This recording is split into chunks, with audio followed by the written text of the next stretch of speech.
দর্শকদের জন্য একটা অনুরোধ, আরও গুরুত্বপূর্ণ সংবাদ দেখতে পাশে থাকা বেল আইকনটি প্রেস করে চ্যানেলটি সাবস্ক্রাইব করুন।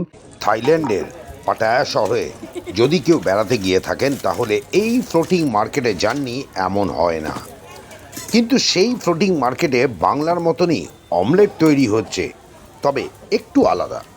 আমরা একটু নরম ধরনের অমলেট খাই, ওখানে কিন্তু একেবারে ক্রিস্পি মানে মুচমুচে, সাথে বেশ কিছু উপকরণ দেওয়া হয়। আপনারা সেই ক্রিস্পি অমলেট তৈরি করা দেখছেন কয়লার উনুনে, শুধুমাত্র তকমা নিউজের পর্দায়। যারা গেছেন নেক্সট টাইম গেলে একবার অবশ্যই খুঁজে টেস্ট করে দেখবেন আমাদের থেকে কতটা সুস্বাদু। আর যারা ভাবছেন যাবেন তারা অবশ্যই একবার টেস্ট করবেন, বেশ মজা পাবেন। আপনি বাড়িতেও এভাবে তৈরি করতে পারেন এই ক্রিস্পি অমলেট। দেখছেন সেই অমলেট তৈরি হচ্ছে, বেশ মুচমুচে করে ভাজা হচ্ছে অমলেট।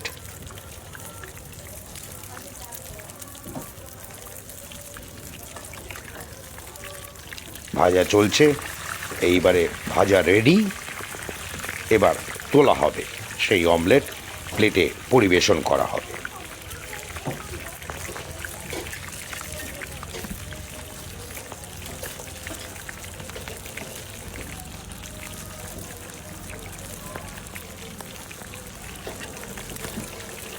আশেপাশে দেখছেন একেবারে লেকের ওপরে এই ফ্লোটিং মার্কেট, নৌকোর মধ্যে তৈরি হচ্ছে সেই অমলেট।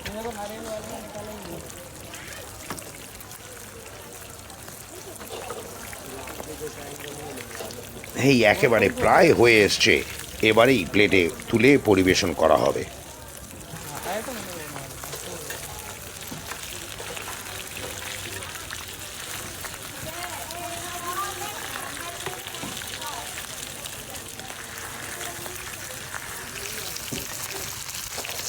এই এবারে রেডি, এই তোলা হচ্ছে।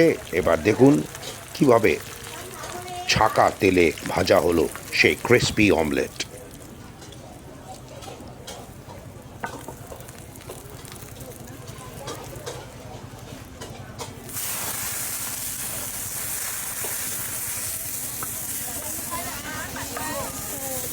এইবারে প্লেটে সেই ক্রিস্পি অমলেট তুলে দেওয়া হবে খাদ্য রসিকদের জন্য।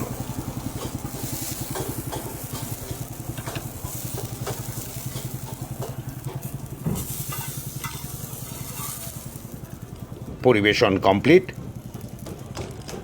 আপনারা দেখছেন তকমা নিউজ।